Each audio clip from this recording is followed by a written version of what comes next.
All right, working on old Leroy here today, 43 Willys MB.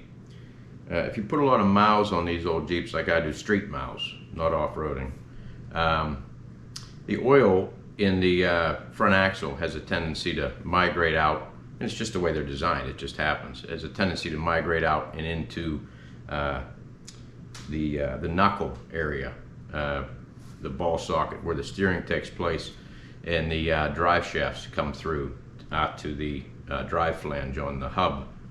The problem with this is over time you get a whole lot of rear end oil in there, and it liquefies the grease that was in the hub, and it makes a big mess out of everything. And eventually it once your seals crap out, it winds up on the brakes and everything else. Now I've been trying to figure out, like, how can I mitigate this situation, because we put a lot of miles on these, but they're all street miles, and we don't ever put them in four-wheel drive, ever.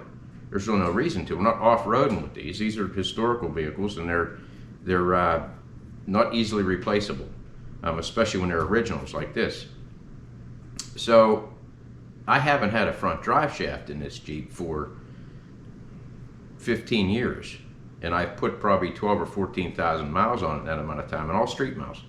I took the drive shafts out because before I rebuilt the transfer cases in these old Jeeps and took the pill out that's between the high and low range and four-wheel drive levers, I couldn't put it in low range to do a parade in two-wheel drive. And putting it in four-wheel drive on dry pavement, that binds up the gears pretty bad, and you got to get on grass to get it back out of four-wheel drive. So I take the pill out when I rebuild them, which enables me to run parades in two-wheel drive low range, and I can idle along with the marchers.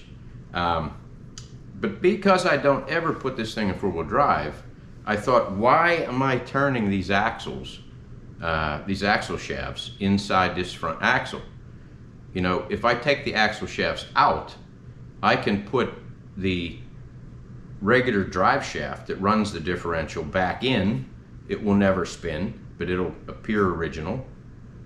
I want to maintain originality here, and I don't want to do something totally sacrilegious, but what if I just take out the drive axles out of the front axle and plug the holes appropriately, and then all I have to do is grease the steering bearings, assemble all that, grease the hub bearings for the hub to turn, and the ball socket, that whole area there just stays empty. It just has a smattering of grease inside it to keep it from corroding inside. And so that's exactly what I did. And I plugged the axle tubes with freeze plugs. The one axle tube had a bushing that was pressed in, which is like it's supposed to be, and it was tight in there, so I drove a freeze plug straight into the bushing. And you know, you can take these out at any time. You can put the axle shafts back in anytime you want. I drove a freeze plug in there, and on the other side the bushing was warped out, and it was actually loose in there. So I took it out and drove a freeze plug directly in the end of the axle shaft. I found the correct freeze plugs to do all this, you know, for any situation you might run into, and I'll post them here. But this is going to be nice because this is going to give me a little more range of motion as far as steering goes. This is going to be way smoother and quieter. Probably going to get better fuel mileage, which isn't really necessarily something I'm concerned about. But there's a lot less stuff moving. And since I don't ever put these things in four-wheel drive anyways, I figured, why not? So let me show you around and show you what we did. Okay, here's basically what we did here. Took the axle shafts out. This is the end of your knuckle, and this side had the original bushing intact. So we just drove a freeze plug straight into that bushing. Now that's a Dorman number 555-104B, 555-104B. We drove that in there, and after I did that, I got to thinking, you know, this bearing here for the steering, grease will stay in it just fine. There's no gravity working against it, working the grease go.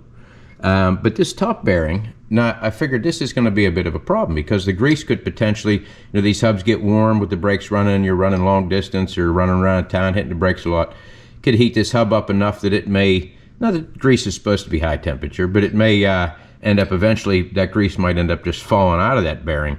So what I did was I drove a freeze plug straight into this hole here, and the bearing will press right down in against here. It's slightly below that. And that is a 555-103, 555-103. That's a 36 millimeter. This one's a little bit more difficult to drive in than this guy down here. And by the way, this is a, this light is called a, what is it called? An LED lenser. And this is the greatest thing in the world for seeing down into stuff.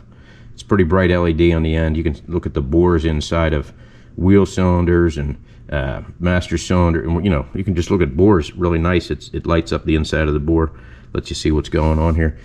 But yeah, put this freeze plug in here to retain the grease, and you don't want to pack this too full of grease that when you tighten it up it may just hydraulic that freeze plug right out of there. But you know, if you get it fairly full of grease, make sure that it's not overfilled, and do your assembly.